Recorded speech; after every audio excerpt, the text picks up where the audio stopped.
কবরে মাটি দেওয়ার সময় কি শুধু ডান হাত দিয়ে দিতে হবে নাকি উভয় হাত দিয়ে দেওয়া যাবে?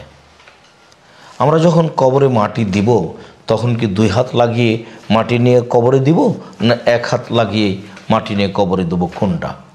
জিজ্ঞাসাটি আমাদের অবশ্য অতীব প্রয়োজন। আমরা অনেক সময় এসব কথার সম্মুখীন হয়ে থাকি। সম্মানিত দর্শক মণ্ডলী, হাদিস দ্বারা স্পষ্ট প্রমাণ হয় যে মানুষ কবরের পাশে গিয়ে দুই হাতে মাটি নিয়ে সাধারণভাবে কবরের উপরে রেখে দেবে। আর এটাই ঠিক। যদিও এদেশে অনেক প্রথা আছে, মানুষ বেশি হলে ডালিতে করে কবর মাটি নিয়ে সবার হাতে ছয়ে নিয়ে কবরের উপরে রাখে, যা নেহায়াত অন্যায়, বিদআত, হারাম। সাথে সাথে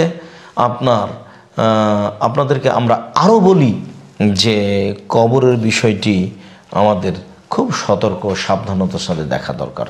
কেননা এখানে যেমন রয়েছে শিরক তেমন রয়েছে বিদআত, যেমন রয়েছে শিরক তেমন রয়েছে যে বিদআত।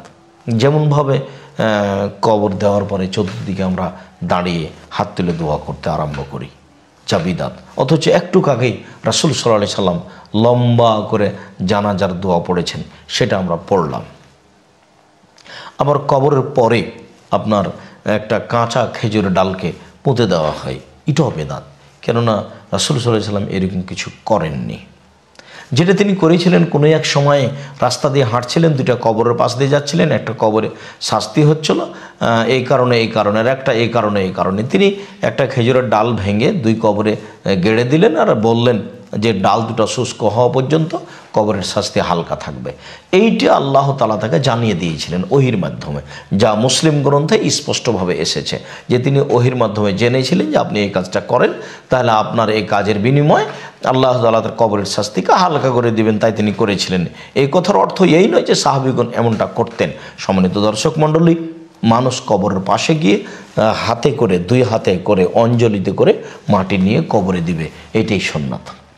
আবু হুরায়রা রাদিয়াল্লাহু তাআলা আনহু বলেন, আন্না রাসূলুল্লাহ সাল্লাল্লাহু আলাইহি সাল্লাম সাল্লা আলা জানাজাতিন, রাসূল সাল্লাল্লাহু আলাইহি সাল্লাম একদা জানাজার সালাত আদায় করলেন।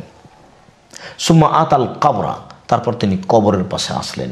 ফা আহসা আলাইহি মিন কিবালি রাসিহি সালাসান, তারপর তিনি তার মাথার দিকে গিয়ে তিন অঞ্জলি মাটি নিয়ে, দুই হাত দিলে অঞ্জলি হয়, তিন অঞ্জলি মাটি নিয়ে রাজশাহী চাঁপাইনবাবগঞ্জের ভাষায় তিন খাবল মাটি নিয়ে তিনি কবরের উপরে চাপিয়ে দিলেন। এতে আমরা স্পষ্ট বুঝতে পারি যে দুই হাতে মাটি নিয়ে কবরের উপরে রাখবে। ইবনে মাজাহ মিশকাত হাদিস নাম্বার 1720। অতএব সহিহ হাদিস দ্বারা আমরা স্পষ্ট বুঝতে পারি যে দুই হাত লাগিয়েই মাটি উঠিয়ে কবরে দিতে হবে।